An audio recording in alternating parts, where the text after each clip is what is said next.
You are Locked On Hawks Postcast, part of Locked On Sports Atlanta on the Locked On Podcast Network. Your team every day. Good evening. Appreciate you guys for tapping back in with your boy, man, DeShaun Tate. This is yet again another episode of the official Atlanta Hawks Postcast. Appreciate everybody for joining me, man. This unfortunately in such situations that I wish were definitely a little bit different for the Atlanta Hawks entering their 34th game of the regular season. 139-120, unfortunate set of circumstances, lost for the Atlanta Hawks to open up the new year of 2025. So definitely not getting off to the greatest start. Kind of had a feeling, if we're just being really transparent and really, really honest, especially over in the postcast of the last couple of episodes, kind of going over what we thought that could potentially happen on tonight, pretty much happening tonight. However, I think it is somewhat likely for what this team has in front of them, that they have pretty much gotten the worst part out of the way on this 6-game road trip, this being the second of the 6-game road trip, and being against the toughest competition, and not just any competition, obviously against the Denver Nuggets, who have won a world championship recently over the course of the last couple years, and even more so against arguably, or maybe even at this point inarguably, the best player in the NBA, being Nikola Jokic. We'll give all that rundown, all the good stuff, all the meat and potatoes, all the nuts and bolts here in just a second. But moving forward, going to talk a little bit about what we can look forward to on the postcast on tonight. Sit back and take notes. That is what this first segment will definitely be about. And of course, the second segment, we'll explain that in a little bit. But in the second segment, what we saw, what we learned, that should be really interesting. Can't wait to see some of the comments that I get from some of those of you who are out there watching and viewing this episode. And then of course in the last segment, gonna kind of be talking about defying the game. I'm really curious to know what some of you probably think in regards to if you think that this is a defying game. Does this game kind of defy or make or break the season? Does this game kind of defy or make or break the 6-game win streak, or what should be the mentality of the Atlanta Hawks in terms of what they got out of this game? All of that, of course, we will kind of discuss. But let's start off back at the top. We're talking about the sit back and take notes, because this was certainly a game that I think the Atlanta Hawks certainly got taken to the woodshed, got steamrolled, got obliterated. Any word that sounds really funny yet disastrous, if I'm just being honest, and has more than at least about 8 letters to it. Anything that can describe that. And you know what? There were some moments from the Atlanta Hawks, especially within the first half. Unfortunately, I don't think that they could keep up in the Denver Nuggets. Play better defense in the second half. I think that's what kind of helped. Of course, no excuses by any stretch of the imagination, but the Atlanta Hawks, of course, were without players, and again, not just without players, but without key contributors. Being without a guy who is a potential candidate for an all-star appearance in his year after a breakout season, being Jalen Johnson, one of 3 players on this Atlanta Hawks team that's averaging 20 plus points, which I'm even kind of curious to know how many different teams that there is that has such a thing, and just kind of the catalyst in some ways outside of Trae Young that has kind of catapulted this team into being what it has become, in addition to DeAndre Hunter, obviously that being Jalen Johnson, but not having Bogey Bogdanovic yet again, another one of the more seasoned veterans, one of the more seasoned play styles, one of the more contributing and I guess from a production standpoint, in terms of what you're going to get from somebody like him, the perimeter threat that he is, the lead by example type of player that he is, not having someone on Bogey on the floor yet again for what, forgive me for not knowing the exact number. I feel like it's somewhere around 7 consecutive games. It may not even be that many. Feels like it's been certainly, more than double of that amount. But that's just what happens when you have a guy like Bogey who can stretch the floor, not only the way that he can, bring the kind of contribution that he can, obviously, like I stated, but it's just such a big piece to what this team does in general and off the bench. A guy who could certainly be a starter for not just this team, but for many other teams around the NBA. And then, I think in an instance where you don't have somebody either like a Larry Nance Jr., who without having a Onyeka Okongwu for multiple games, right? I think we saw him sit for about 5 games at one point in time recently, where you also don't have someone like a Jalen Johnson in the lineup. That is typically where your Larry Nance Jr. comes into play, and he's been able to bring some really good minutes and being a very good serviceable player as well for the Atlanta Hawks. Recently, when you don't have that either, that's extra energy coming off the bench, step in, plug and play, type of role that he has, especially another veteran, a guy who knows what he's doing, all that good stuff. You don't have him either. And it just kind of really, really feels like that's something that's really taken away from the Atlanta Hawks, a team that relies so much on its bench. Yet still, again, in this particular game, you have the Atlanta Hawks, in terms of their bench contribution, still score 55 points.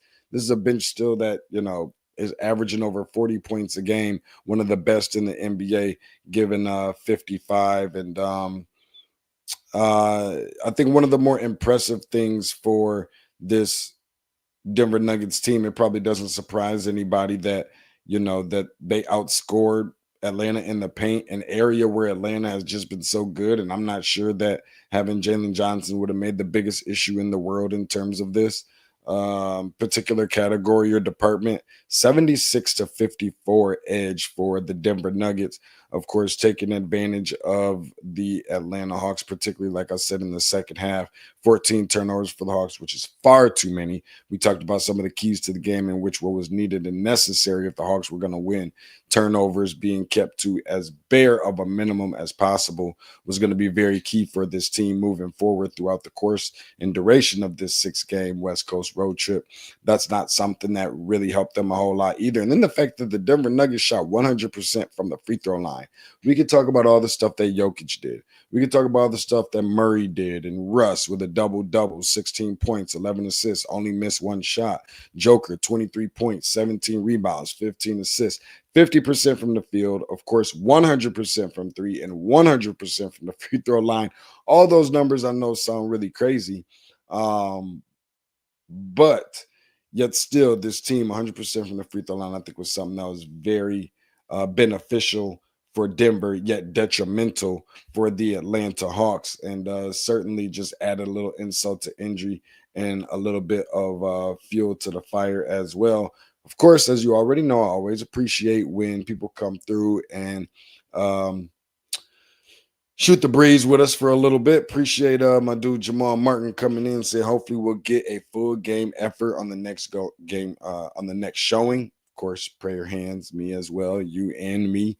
That third quarter killed us tonight. I think that I agree with that. I'm not sure exactly, forgive me, of the score differential on that one, but yet still, I still think that was one that didn't help the Atlanta Hawks a lot and just really got the ball rolling. And that's what, listen, I mean, let's just, spade is a spade. Sometimes there isn't always a go-to or a finger to point or an excuse or a pendulum to swing or whatever, what have you. There's not always a narrative to give.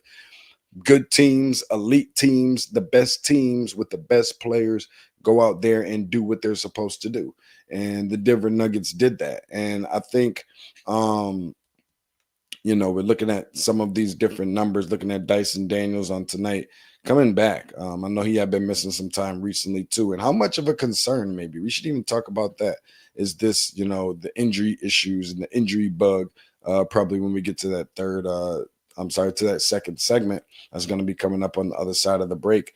But how big of an issue do you think it is for there just to be consistent injuries to some of the more key contributing role players and reserves for this team? So maybe we'll add that to the mix. But yeah, Dyson Daniels, 9 points, a little over 25% from the field, which is a little bit uncharacteristic, both of those numbers for him. That's kind of more so along the lines of the Dyson Daniels, respectfully and honestly and transparent, that I thought that we would probably get when Dyson Daniels would probably be coming to Atlanta. Of course, we didn't get that. We know all the defense and offense that he's brought to the team and the infectious energy, blah, blah, blah. However, this is the one that I kind of expect. And there's going to be some games when you're coming back and getting into the groove. And of course, you got to remember, he's not only playing great in elite defense and being the leader on that side of the ball as a defensive anchor, but even more so, in addition to that, being the fact that he's also guarding the best player on the floor literally every single night.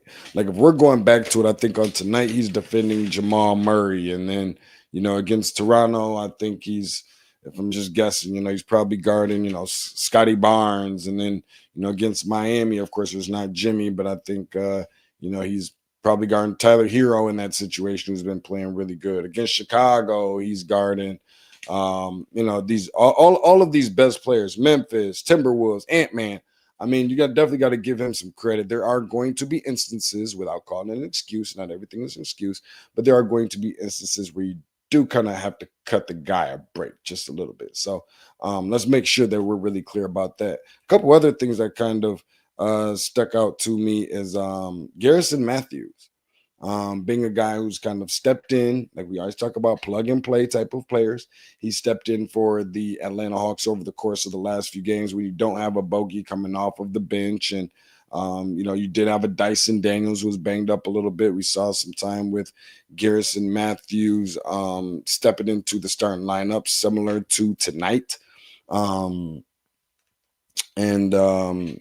didn't have one of the more Garrison Matthews games that we have come to expect lately and anticipate. And not even just about how many points he scored, but just the efficiency from the three-point line, even matching the same amount of points as Dyson Daniels with 9, 50% from the field, which is cool, but 25% from three. It kind of appears, and unless you've been living under a rock or haven't been paying very close attention, you can kind of see that the opposition and that defenses are kind of doing their homework a little bit more on him, trying to run him off of the three-point line, force him into positions where he has to throw up floaters and uncomfortable type of shot selection, typically that you would see for a guy like a Garrison Matthews, who's more a stand on the outside, jumping up and down, doing jumping jacks, waiting on the ball to come to him kind of thing, calling for it, and knocking down the big-time shot. So before we go to break, I'm going to throw out a couple things that I thought was very key for the Atlanta Hawks if they want to come away with a win on tonight. Take the crowd out of the game. That's something they couldn't really afford to do.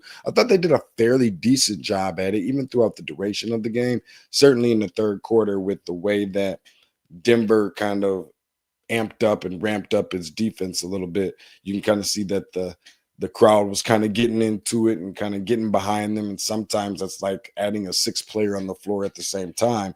Now you're playing 6-on-5, not including the officials. We'll talk about them here in just a little bit on the other side.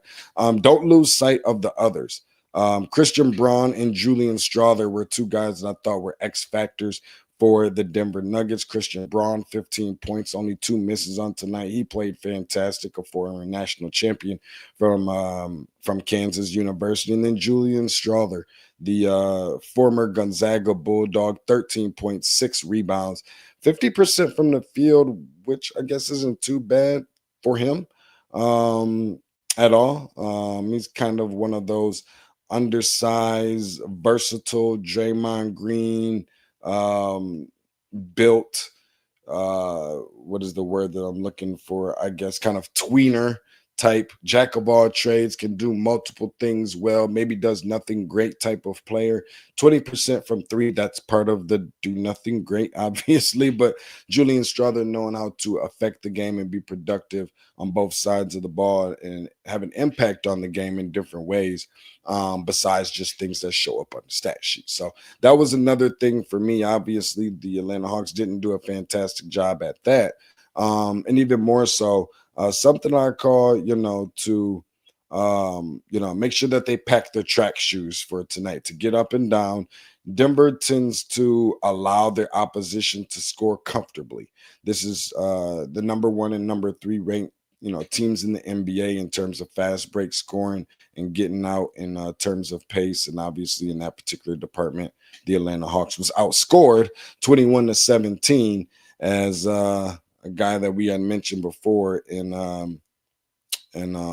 Braun for the Denver Nuggets being top 3 in fast break scoring. We're going to get to a little bit more, talk about what we saw, what we learned, what we were looking forward to. Obviously, concerns about the injuries. I'd love to hear from some of you guys. I see some people in the comments section already kind of tapping in, and we'll make sure that we try and get to as many people as possible, yet still doing that on the other side of the break after this quick message.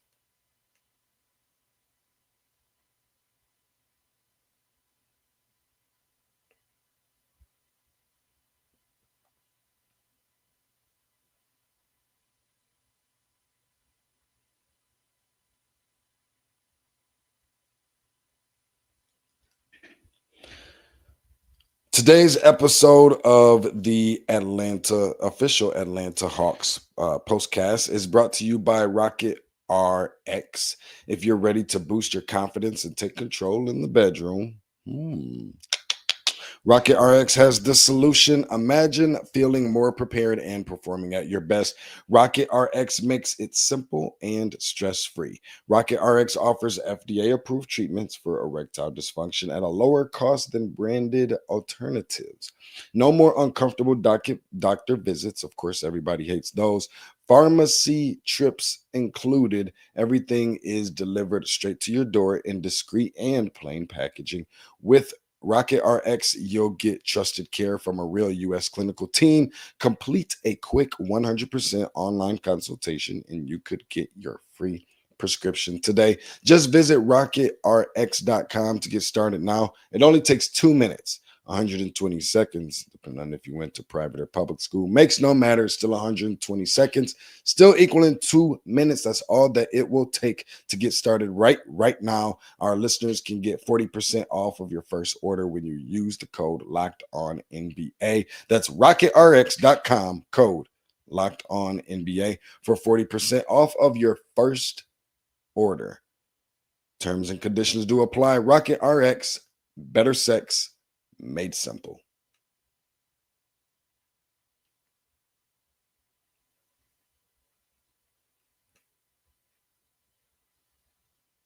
All right, moving forward, as promised, we're talking a little bit about, what we saw, what we learned, the concerns about the injuries to some of these players. I think it is slightly concerning, just jumping right there out at it. I think that there certainly are some concerns about the injuries for the simple fact that, again, like I said before, not only is it not only about the key contributors and reserves for this team, but it seems to be like a different player every time. And I know you could take that, look at that with a glass half full or a glass half empty. It's not the same player every single time, but it just looks like it's a rotating or a revolving door to some of the better players, for this team. Again, you don't have somebody. I mean, I thought that most people are going to say that, Larry Nance Jr. probably wasn't much significance of absence on tonight, but I thought that it was really huge because he is one of those guys that is seasoned. He is one of the guys that's veteran. He is one of those guys that's seen a little bit of everything. He is one of those guys that's been out in LA and some of these different markets, and so on some of these different winning teams as well, that have seen a little bit of everything, been around the world a little bit. And then even more so, obviously, Jalen Johnson, that one is extremely tough. Like, you can't afford to take injuries to certain players. Obviously, Trae is going to be right there at the top of that list. But if there is a such thing as being another guy who cannot afford to get injured on this team, that is Jalen Johnson. Maybe next on that list, obviously, is probably going to be DeAndre Hunter, I would imagine, considering how well that he's been playing. But Jalen Johnson, is right there. We're literally having conversations about him potentially being an all-star. And I know that outside of Atlanta, there are some that have probably taken note, obviously, and doing their homework on him and seen how consistent he is. And obviously, you need to be a little bit better on defense, but being able to score the basketball, even more so in transition, getting out and distributing and facilitating much better, not just being the guy on the receiving end of lobs, but sometimes even being the guy on the distribution side of some of those lobs and things of that nature. So I think that, I feel like it's not the biggest deal in the world. I mean, everybody has injuries, and yes, you're going to have them, but sometimes it's for the amount of time that guys are out. It's not just a one-off or a two-off. Guys are missing 5+ games, or Yeko Kangu prior. Maybe not Jalen Johnson as much right now, but it wasn't too long ago. I felt like he missed another game. Bogey's been down for quite some time. And so it's I guess maybe more so what I'm trying to say is it's super irritating because these are guys that you just really need in this lineup if you want to be successful. These are some of the guys that you rely upon the most, and you can't afford for them to be down for extended periods of time. In terms of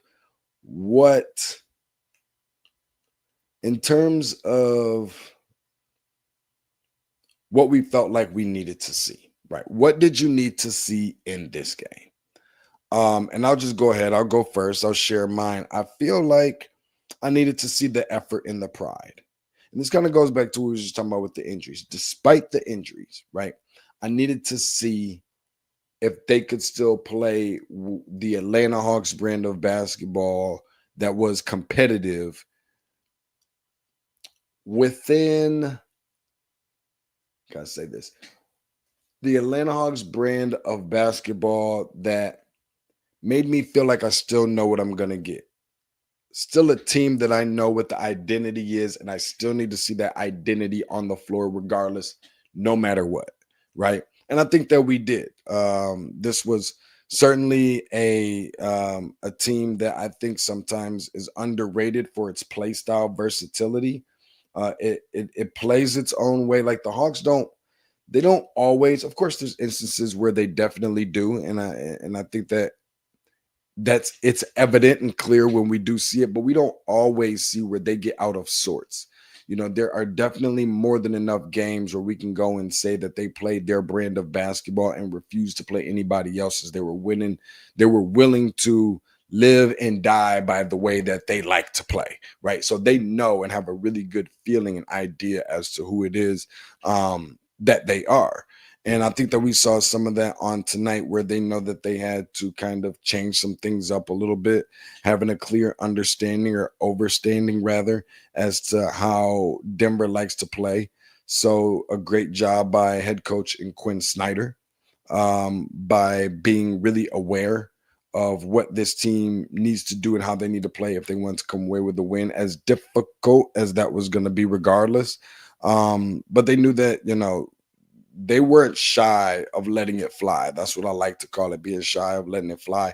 And they weren't, from the perimeter. Don't be bashful with the three-point shooting. If there was a game in which everybody had the green light to go out there and shoot some threes because they know that's what keep them in it and be competitive, then this would be the game. They were willing to live and die by that three, and knowing that that was their only chance, to be able to come away with that win.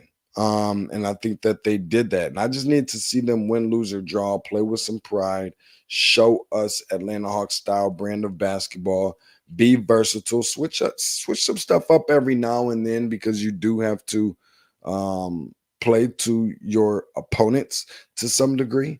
Because sometimes that is your only way to win. You do have to beat opponents in the ways that they like to beat other opponents.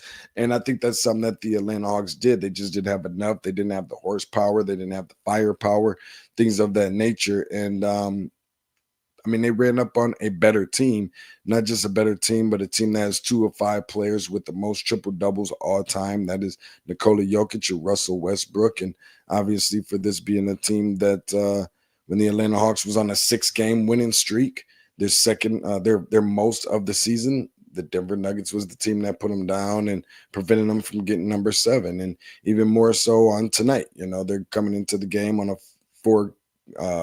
four consecutive game win streak, and Denver ended that on tonight too. So, feel free to chime in, as my dude Jamal Martin also did here, saying, yeah, I was surprised JJ wasn't that Jalen Johnson wasn't there tonight. Can't afford to miss him for a very long time on the court either.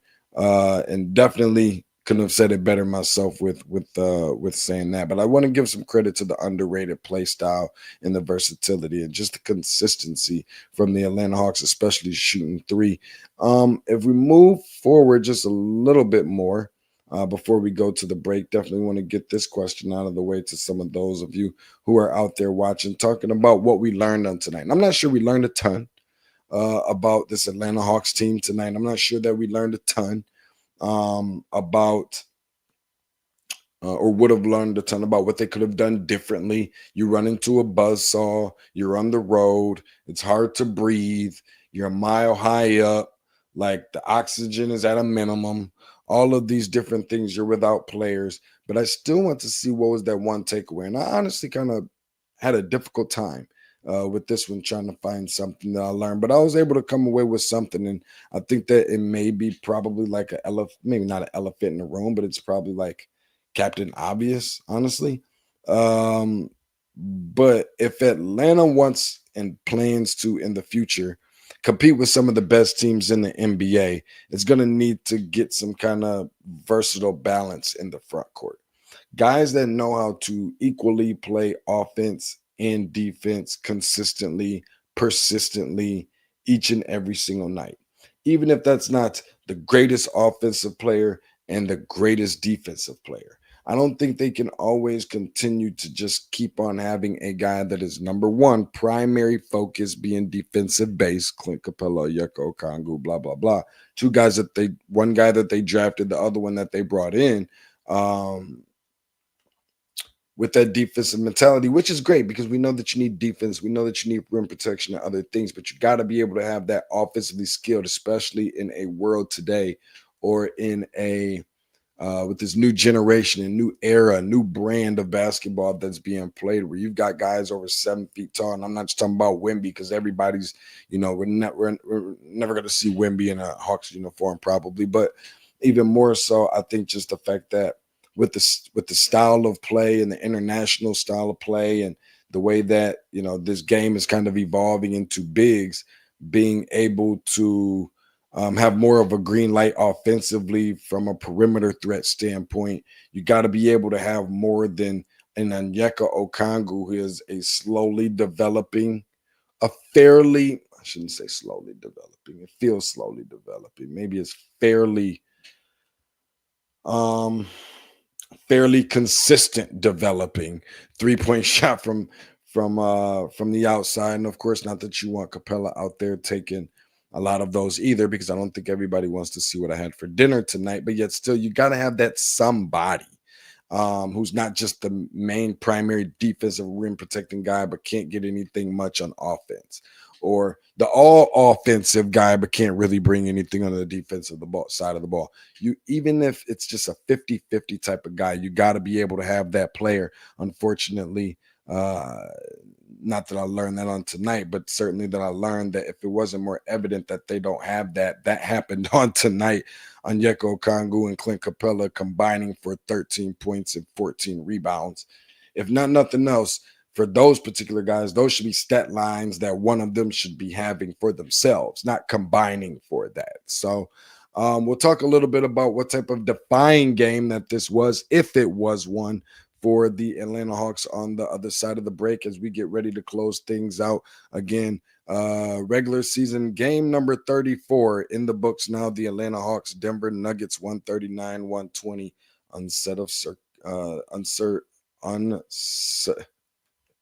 try that again. Probably shouldn't be saying words that I can't even really pronounce very well. Unfortunate set of circumstances. Try saying that 3 times fast for the Atlanta Hawks in this loss, and for the Atlanta Hawks in this loss. Try saying that 3 times fast. Tongue twister. We'll be back here with you in just 1 second on the other side of this break with a read from our sponsors.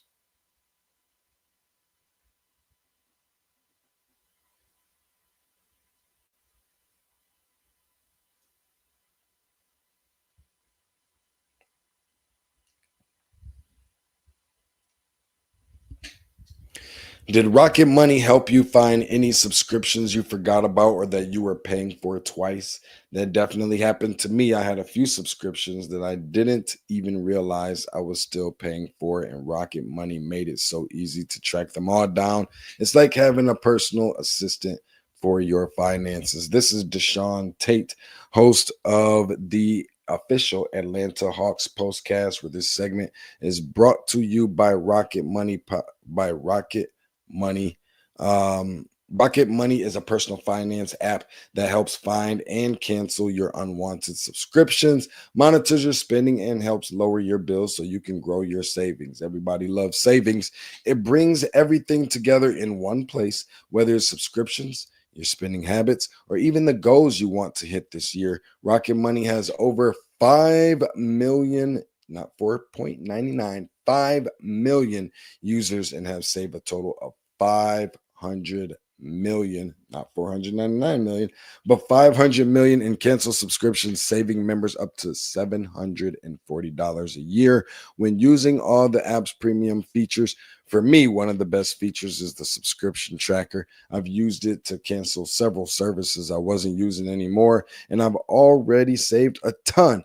Plus, with their goals feature, I've been able to automatically set aside money for my future. No more stressing about budgeting every single month, because everybody loves to keep money in their pocket and not have to worry about how am I going to put it here, put it there, do this with it, do that with it. Does all that for you.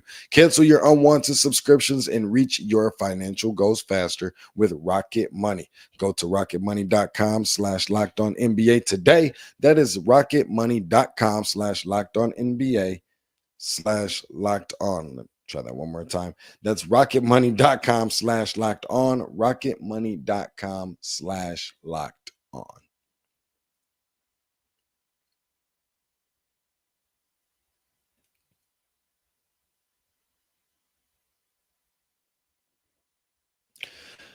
Closing things out here for the evening. Before we get ready to start looking ahead over to another big time game we got coming up on this 6-game West Coast road trip as we look forward to the Los Angeles Lakers on the road, and